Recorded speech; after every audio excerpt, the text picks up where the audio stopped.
Everybody, Invisiblekatana here with my review for X-Men 97. Of course, it was amazing, absolutely amazing. As everyone has already said, it was really good, it was really great. I can't wait for season 2. I hope we get Spider-Man 98. That's all I can hope for. I love Spider-Man. Obviously, love X-Men as well. Years and years ago, before Disney Plus came along, I ended up buying the whole series on DVD, so I got the whole collection. So I'll be swapping these out as we kind of get through certain parts. As you can see, this clearly X-Men 97 was kind of just doing the classic logo here. This is Volume 1 featuring Night of the Sentinels, which is literally just the first 2 episodes of the show, where Morph dies. Morph! But yeah, speaking of Morph, he's back, which is super cool.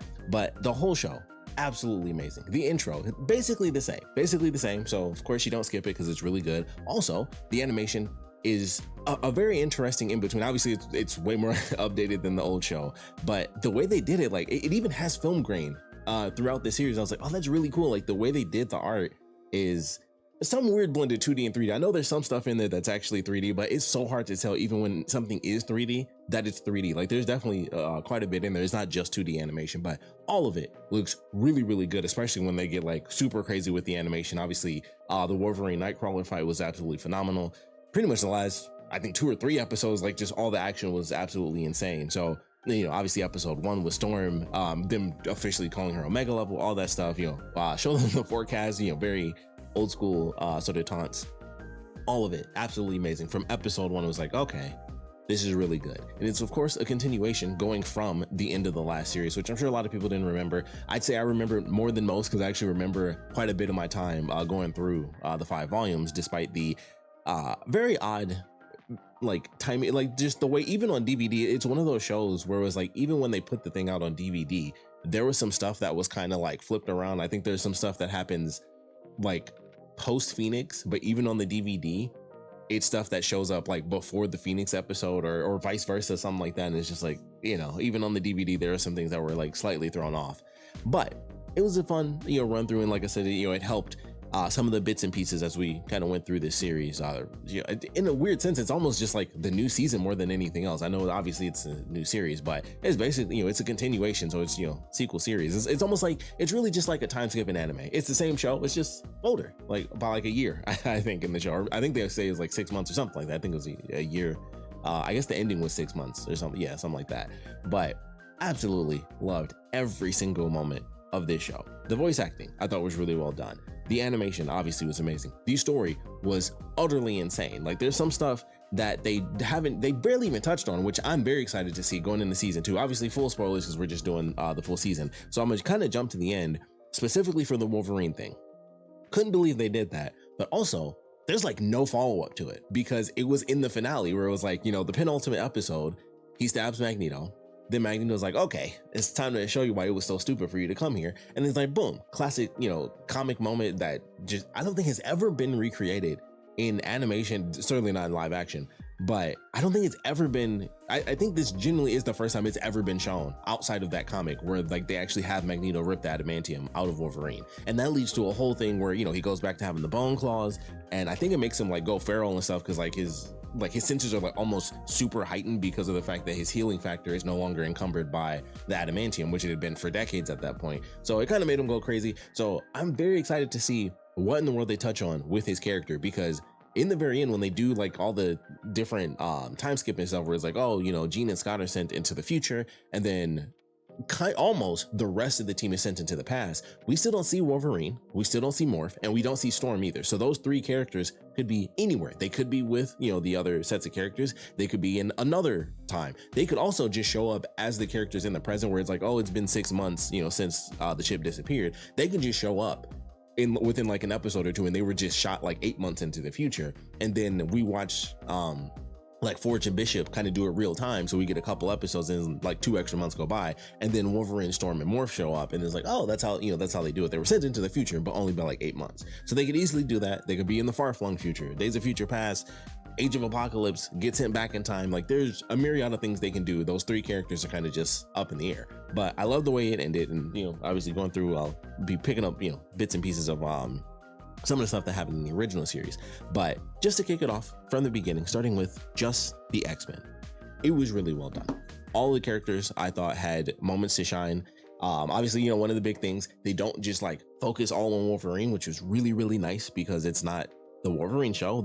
You want to watch Wolverine in the X-Men? Watch Wolverine in the X-Men, which is also a fantastic X-Men series, which sadly died after 2 seasons because that was during the switch over from like Fox to Disney owning like all the rights to everything animation wise, which is also why we lost 3 amazing shows. We lost X-Men, Spider-Man, and Avengers Earth's Mightiest Heroes. Spectacular Spider-Man, of course. So it was a very tragic time because we were in like the second renaissance of like the shows where it was like X-Men. You know, obviously this one was like the classic. Now we have X-Men 97 replacing it. We had Spectacular Spider-Man, which was like, wow, you know, if there was ever a comparison, it's that to the original Spider-Man show, which maybe we'll get a continuation with a possible Spider-Man 98. And I think it's over for Avengers. Like nothing's gonna top Earth's Mightiest Heroes. They've done like 15 Avengers cartoons ever since they were trying to like, it's like kind of the MCU, but not really the MCU, but it is at the same time as not being the MCU. I don't know what they were doing with that show, but they did like 1 billion seasons of that. Hulk has his own show. They've done like 1 million things with that. I don't think any of it's ever even come close to being as good as Earth's Mightiest Heroes, unfortunately.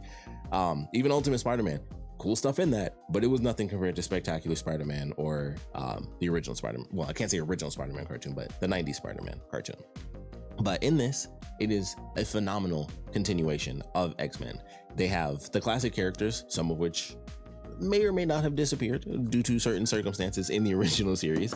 Some of them show up, which I thought was cool. Obviously, having Nightcrawler come back later down the line, I thought was a really cool idea. And then, of course, some characters we lose for a minute. Obviously getting into season 2, we should have Gambit coming back, but I love the way that was handled. Of course, that was like the big moment when that happened where they attacked Genosha and, just pulling in different storylines and stuff like that. Obviously, Magneto had like his crappy costume. I've never liked that costume ever. Like when it showed up, I was just like, ooh, I've never liked that costume. I like basically if it's his original costume or if it's a variation on that, which is basically just like you do like the black version of that or the white version where he's like, the current hero version, or I think he's still in the white. I know he like just can't, it doesn't matter. Point is, I like his classic costume, even when they do like the white and silver version that he's had recently, which might be my favorite actually. I like that. But the Big M version, I was just like, I've never liked that costume. It doesn't show up very often, probably because everyone's just like, let's not bother with that one. But they kind of had to do it. And he was trying. He was like, look, it's a Big M for Magneto. I'm here to help. I'm doing my thing. Charles wants me to take over. He wants me to follow his path. My buddy died. And I'm trying to do it. Has an amazing moment where he was just pissed and Storm loses her powers and he takes them up to space and is like, don't let me let you down. It's like, this is just gonna keep on. But it was just like, oh, that's a phenomenal line. And of course, Magneto, like if there's anyone that has great lines, it's either Magneto or Dr. Doom. I swear those are like the 2 guys where I'm just like, if they got a like speech coming, I'm gonna just leave it out. If they have a speech coming, it's gonna be amazing. It's Magneto and Doom, I swear. Like I hope Doom gets more representation, which was of course amazing to see him. That was definitely cool. And the other cameos with Baron Zemo and stuff like that. I was like, okay, that was very surprising, especially because they talk. Like it's funny that those are the 2 cameos where they have voice lines, and we got like 1 million other random characters pop up with Silver Samurai. They showed Omega Red and his crew. Psylocke even got a reference in like the very end with her crew. Obviously Spider-Man shows up twice, both in costume and outside of the costume with Mary Jane, and it was confirmed by the writer, which who knows if they'll follow that because of all the weird stuff that happened with Disney letting him go, probably because of his OnlyFans. Whatever it was, he confirmed that takes place after the original Spider-Man series where he does get her back. So he's like, yes, Peter found his Mary Jane. I was like, oh, that's really cool. Considering they fired him, that might not mean anything. That was his plan, but they might not follow that. I would hope, because they also haven't done anything as far as offer Christopher Barnes like a role to be like, hey, we do want to make Spider-Man 98. They haven't done that yet, so they need to get on it. Obviously, that's all everyone was talking about before this show came out. Was like, hey, what if we did Spider-Man? He's like, right there, we can do Spider-Man too. So obviously, that's what I'm hoping for. They could do the same thing. Just leave the intro exactly the same. You can like kind of tweak it. Like you don't have to do anything. Like just leave that and just be like radioactive spider blood, Spider-Man. Sure, it's amazing. That's all we need. So hopefully that happens. That that's all we can do is just kind of wait and see how that works out. But I certainly hope, because it was great to see him. Got to see him outside of the costume, got to see him with Mary Jane. The guy that was behind him that walked up was actually also Flash Thompson, so that was cool too. It was just like, oh, they just had him there. But I love all the random cameos. Like I said, I was shocked to see that of all the cameos we randomly got that actually have voice lines, it was Dr. Doom and Baron Zemo. So that really caught me off guard. I was like, huh, of all the cameos, those are the two guys that actually spoke. So I was like, that's pretty interesting. But it was definitely nice to see some of the other characters. Obviously, we did actually get some hero cameos, which leads me to this right here, which, you know, all of these except for season 5. I hate this so much. It's the only one that doesn't have the super amazing reflective sleeve. All of them have it except for this. It's just this. Like, and this is what it is on the inside of all of these. They're all the same as just the classic, you know, the classic. But every single one they made a cover for, except volume 5. And that drives me insane. They're all shiny and reflective, and they make them look more important than they really are. And then they were like, yeah, it's the last one. You don't think Captain America deserves some shiny reflection? Omega Red is just silver. The shield is right there. It's bred to be reflective. And they were just like, just put it out there. It's a good final season, but still, it pissed me off. But we got Captain America, so that's nice. So that's what he looked like in the original series with Wolverine. That was, if I'm not mistaken, that was a flashback that they did during the like Howling Commando stuff. Or maybe they teamed up currently. I don't know. It's every once in a while, X-Men just throws in like a Wolverine Captain America thing. They did that in what the heck, X-Men Evolution. They did the same thing. I think that one was actually a flashback. This may have been modern times for this one, but we got Captain America, we got Omega Red in there. We don't have Red Skull, so maybe we'll see him at some point. There's Mojo, much tinier in this than he is, you know, in person. If you can get there, you go. We got Mojo, which was cool. Motendo. So that was funny that they had a reference to. It was like the console that they played in that episode was like a combination. They called it the Motendo, obviously based on Nintendo, but it looked like a Sega Genesis. So I was like, oh, that's kind of funny. But that whole episode was amazing. They had a buttload of references to the X-Men arcade game, so that was super cool. That was a great like weird half episode where half of it was like Jubilee story, then the other half was Storm story, like her like first meeting Forge and getting into getting her powers back and stuff like that. So I thought that was pretty cool. But excuse me, that was the only time they did that, which I do find very odd, because it was just like a really weird thing. It was great because I ended up watching that episode that, if I'm not mistaken, that was episode 3, and then 4 was the, you know, the crazy Genosha episode. So I actually watched those all together, and watching those back to back, since there was 3 stories, is back, you know, back to back to back. It was an interesting transition from like, oh, it's Jubilee's 18th birthday, and then, you know, great moment where she wanted everyone to go to the arcade, and they just skipped to her mimicking Magneto. I thought that was a really funny moment. But it started from a very simple episode where it's like, oh, it's the silly arcade reference episode, but it's like, you know, it's about growing up and stuff, and she meets the older version of herself that was basically, you know, in a sense, a clone that actually lived to be like an older person and had like super cool powers. Also, was the original voice of Jubilee. So for anyone that didn't know that, you know, amongst some of the people that have changed voice actors, Jubilee's one of the characters, and Allison Court is the original voice actress for Jubilee. So they had her come in as older Jubilee, which I thought was super cool. Also super random, especially if you're a giant nerd like me. Allison Court is also the original voice actress for Claire Redfield in the Resident Evil game. So that was from Resident Evil 2 all the way up to Dark Side Chronicles, if I'm not mistaken. And I think the first CG movie, it was still Allison Court. I don't think Claire came back, and I don't think she's been in any of those until like the most recent one. I don't think they finally brought Claire back, for anyone that cares about Resident Evil. But Allison Court came back.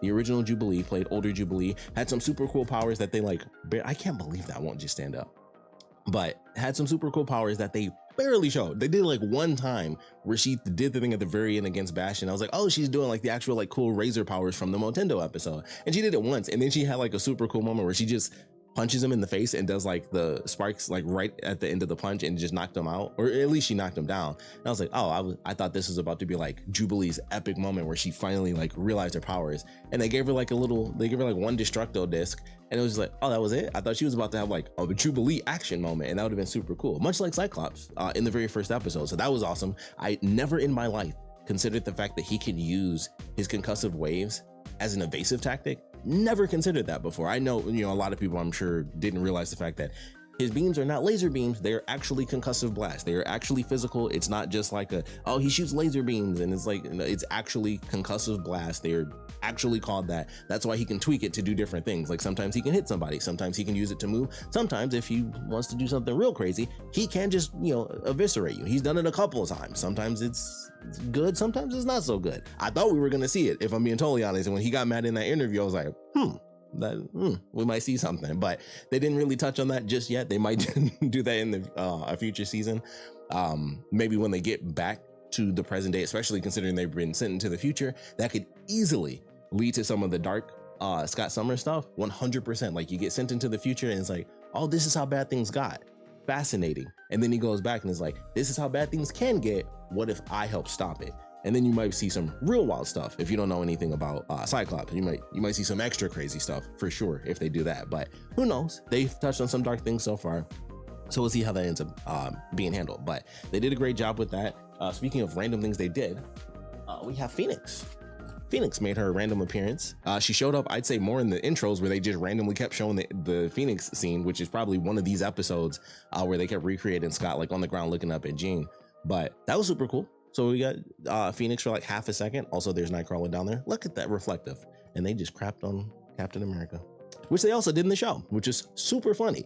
Captain America shows up. We got a little hit of Iron Man at the very end, which I thought was nice. But when Rogue was like, hey, they killed Gambit, I'm pissed. She had that little confrontation with Captain America, and I was like, okay, this is actually pretty cool. I don't know who the voice actor is, but I know I've heard his voice in something before, and I'm like, I don't know if he's been Captain America in like some of the other Marvel shows, but he sounded very, very familiar. So I know I've heard him in probably like a couple other things, but he might have just been Captain America in like the recent Marvel cartoon.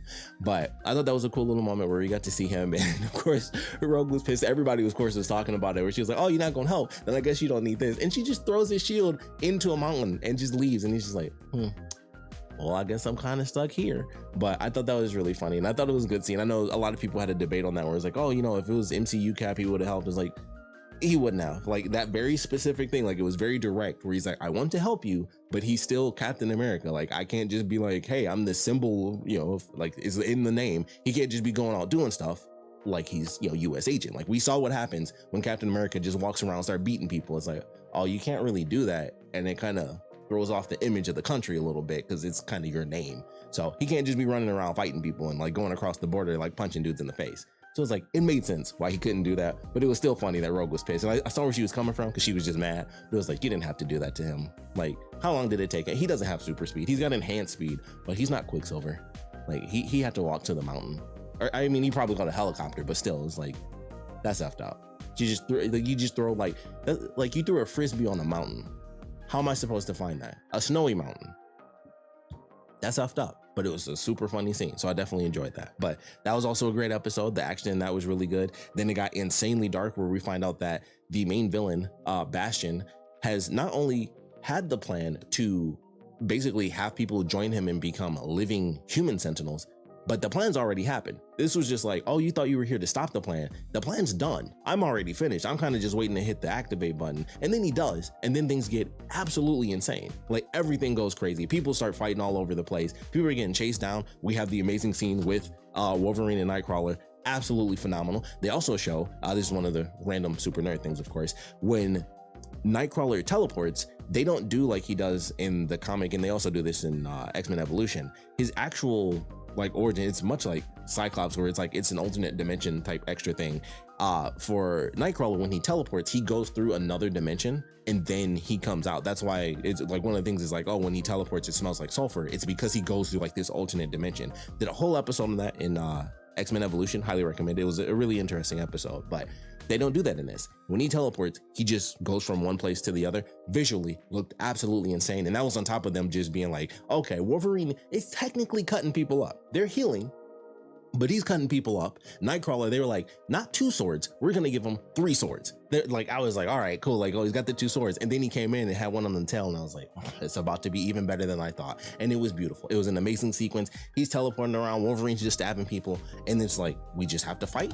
We're protecting Rogue. And that's all we're doing. And that's all they did. And it was a great moment. that might still be my favorite action sequence. That, and I think Storm actually like striking the sand and turning it into glass before making a tornado was just like insane. I was like, that is such a good move. And like, it was just really cool. That was a much shorter moment. And of course, you know, Gambit like charging up Wolverine's adamantium, which, you know, one of the many things where it's just like, so, you know, if we're talking about powers, you know, obviously going comic book stuff, it's an alternate universe.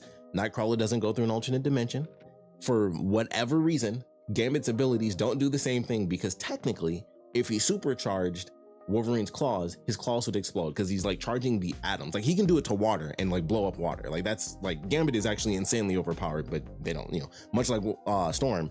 This is like the first time it was like, hey, she's actually an Omega level mutant. Let's show her do something utterly ridiculous. So Gambit can do the same thing, which he technically does. He blows up an entire Sentinel just by holding onto it. Not even a regular Sentinel, like a Mega Sentinel, just by holding one piece, and he supercharges all the atoms. It's almost like setting off a nuke. Like even that, I was like, his whole body would have been blown up. It wouldn't have been like, oh, he got messed up and he died and most of his hair is blown off.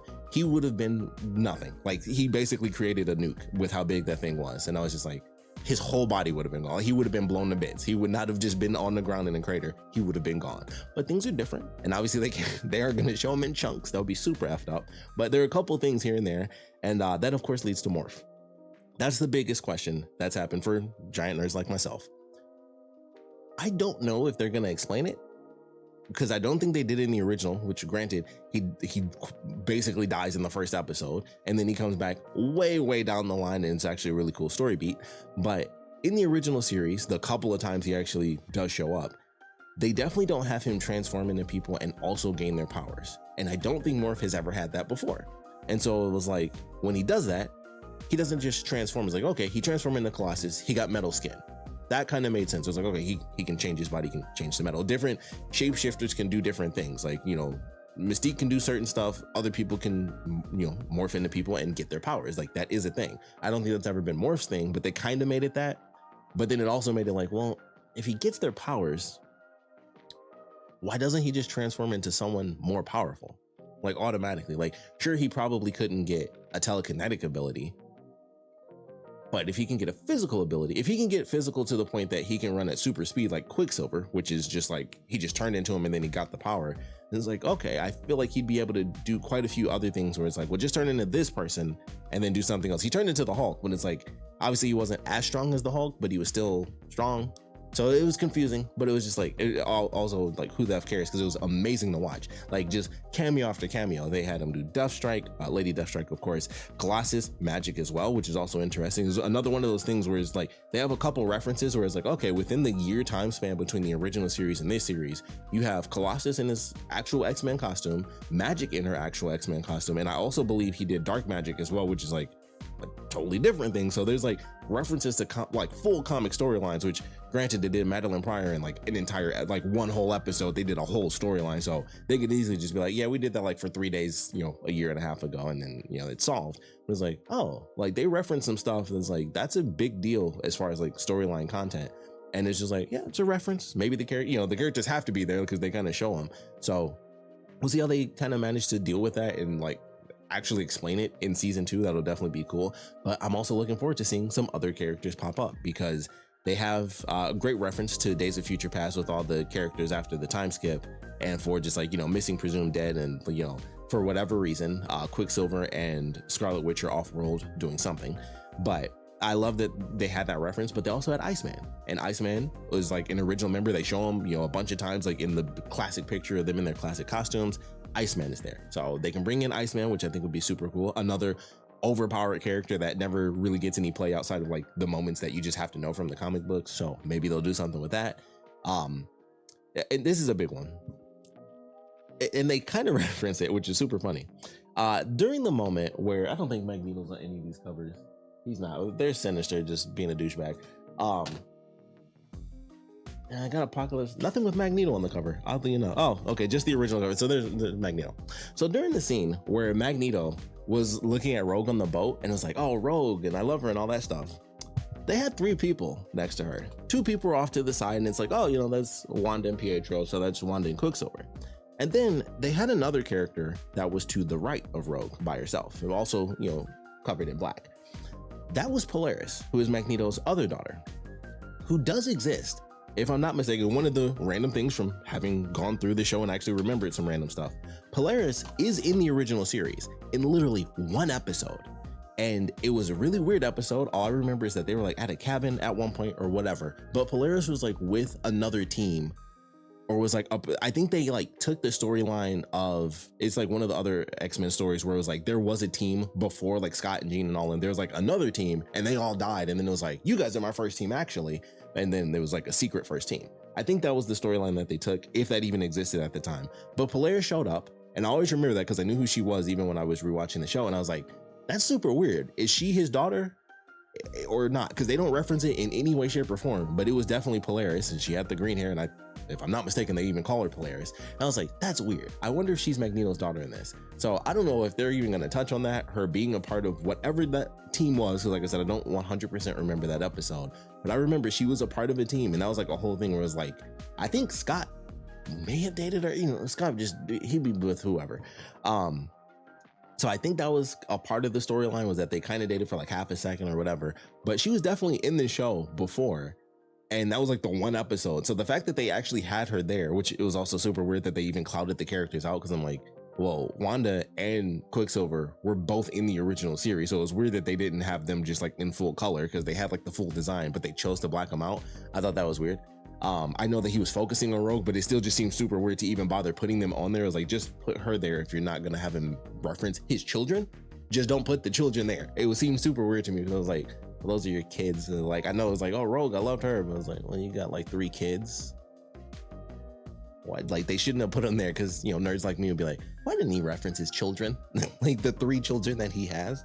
So it was just a funny moment to be like, oh, Rogue. It's like, what about the 2 kids or the other kid that's like barely even in the original series? So I thought that was funny, but I wanted to touch on that because it caught my attention.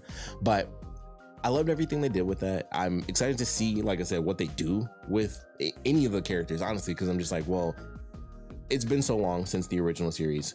There's a lot that we could probably ignore from this. Also, here's Dark Phoenix on the back there.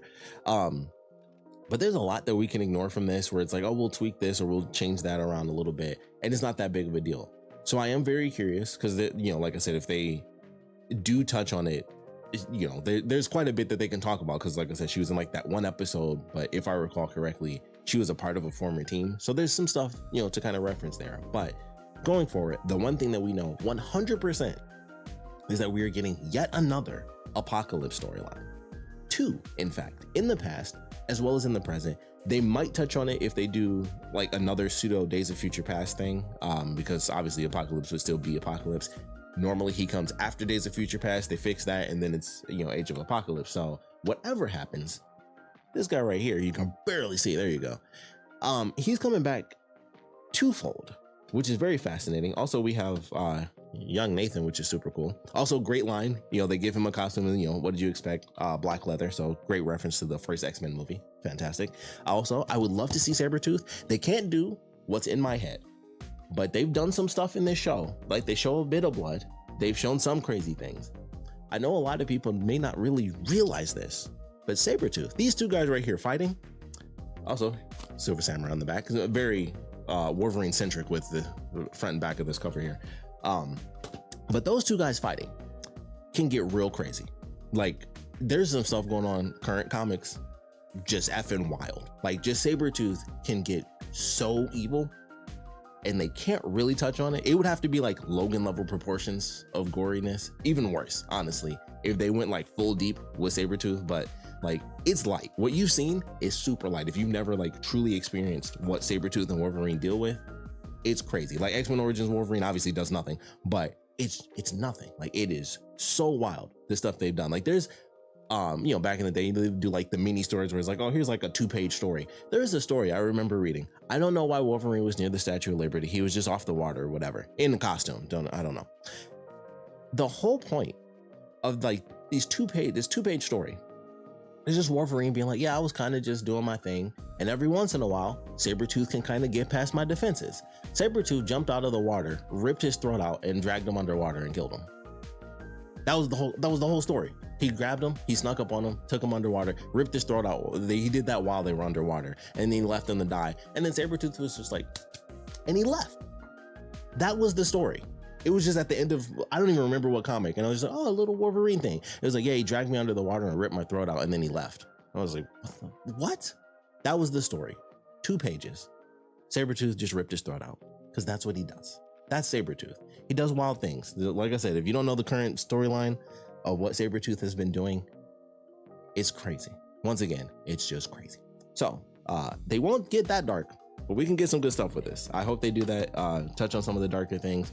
Who knows what the F is going to happen with Apocalypse, aside from the fact that he's going to have a new set of horsemen, one of which, of course, is going to be Gambit. So I'm excited for that. I'm very curious what they're going to do with Angel and having him come back, you know, as Archangel and everything that, you know, he's one of the characters that actually went through that process of being one of the horsemen of Apocalypse. So I would love to see how they touch on that. And just in general, what are they going to do with modern day Apocalypse as well as pre-Apocalypse, where he's just in Sabanur or whatever the name, I forgot the exact way that it's pronounced, but I'm excited for that. And just having them in the past, where just a great ending with Hank, where it's just like, oh boy. I was like, well, I mean, he ain't Apocalypse yet, but like, how do we get out of this one and not screw up the future?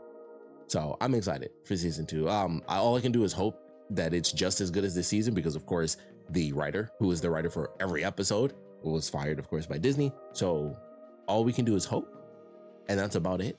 I'm looking forward to season 2, and I think they already announced that they were doing 2 and 3. So hopefully all of those are absolutely amazing. Hopefully we do get Spider-Man. Hopefully we do get more references, because there were a buttload of references, more so I would say in Spider-Man even than X-Men. Like they had, you know, like the Captain America stuff, but Spider-Man has everybody. Like Spider-Man even had the X-Men. Like he had the X-Men, Blade is in there, Punisher is in there, like old school Go-Go Boots Punisher is in that. Everybody was in Spider-Man. Like kind of how they had all the cameos in this, just, you know, minus the lines. That's how Spider-Man was originally. It was like just everybody was in that X-Men show. He didn't have Cloak and Dagger though. I gotta say, that was a great pull. I love Cloak and Dagger, which unfortunately another canceled series, which was really good. Like one of the old, I think ABC Family or Freeform. I don't know if that either of those things exist at all now, but they had Cloak and Dagger and that show was really good. And then they canceled it and it hurt so bad, because I was like, I wasn't into Cloak and Dagger, but that made me fans of them real hard. So when they showed up at the end of this, I was like, that's sweet. It's Cloak and Dagger. So I have a deep appreciation for those characters, because they don't get a lot of love. And sadly, that show got canceled way too early. It was such a good show. Cloak and Dagger was so good. Great music too. But those are my thoughts on X-Men. This went way longer than I expected, but I can't say I'm surprised, because it's for the whole season, and the whole season was effing amazing. I'm sure there's a buttload of stuff I didn't talk about, but I'm excited. Still mad they did this. But absolutely looking forward to what they're going to end up hitting us with for season 2, what characters we should expect. One of the main things I'm curious about is, will we see some of the characters that got referenced? Like, I feel like having Colossus and Magic come in, especially considering they're looking for the X-Men again, it just makes sense. Bring in Colossus, bring in Iceman, bring in Magic. Who knows, you know, what they're going to do to technically explain what in the world happened with Bishop. Like, how did he get sent? You know, basically he did get sent like 6 or 7 months into the future, and that was, you know, that was pretty much it. So there's a lot there to be like, well, who's going to come in next? How long are the X-Men going to be trapped in the past? How do they possibly get out of that, aside from bringing in other characters that do actually perform, you know, some time travel shenanigans? So there's a lot of questions. I'm very excited to see what they do. I'm super curious if they're going to touch on any of like the Hope Summers stuff, because apparently the old woman, this is something I saw from Comics Explained, check out that channel, of course. The old woman that Scott and Jean meet apparently is a version of Hope Summers, which I thought was super crazy, but that's how they left that with time, where it's like somehow young Nathan was there with old Hope Summers, but also Hope Summers in the past is who Nathan takes to the future to help raise her to save her life. They just be doing stuff sometimes, but it's all really cool. I don't know if they'll get to Hope Summers, because that's literally just being like, we already have the Phoenix, which is God level, and then you drop in Hope Summers, it's like, there's like super God level. So I don't think they'll touch on that just yet, but they definitely can. They also didn't do Onslaught, which a lot of people were expecting with, you know, Xavier going into Magneto's mind. They didn't touch on that, but maybe they will. Maybe they'll do, you know, like kind of a switch up of the No More Mutants thing. Like there are a lot of possibilities for how things might end up playing out, but no matter what, I'm looking forward to more of this being continued, more cameos. I want Spider-Man so bad. I really, really do. But even if we don't get that, we at least have X-Men 97. And so far, it's absolutely perfection. I can't wait to see what we get for season 2. Action-wise, I'm sure it'll be good. Character-wise, I'm sure we'll get to see more people. You know, I would love to see more Psylocke. That would be cool to see like some of the other characters that have led other like small batches of teams. It would be cool to actually focus on those characters trying to look for the X-Men, because there's been 100 million teams spawned from the X-Men, whether it's there's like 100 versions. I'm not even gonna waste my time, but there's 100 versions of some team that has X in it. And then it's like, okay, well, they've taken over at this point. The X-Men are off doing this thing, so we got these people. The teams have swapped out. There's so many X-Men characters that have either just been out there or have actually been a part of teams in some way, shape, or form. They have a myriad of people to pull from, especially this alternate version of being in the 90s where they can do so many different things with those characters. So I'm excited to see what we get all in all, going forward with X-Men 97. But man, I'm excited. This was really good, and all I can do is hope that it's just as good going forward. Like, I just have that fear because it's not the same writer, and that's always a fear, but we'll just have to wait and see. But we'd love to know what you guys thought about this entire season, this whole reboot, this continuation of this classic series, music and all, animation, characters, life, death, just all the madness of everything they did with that. We'd love to know your thoughts on it. So please put your comments down in the comment section below. And of course, thanks for watching.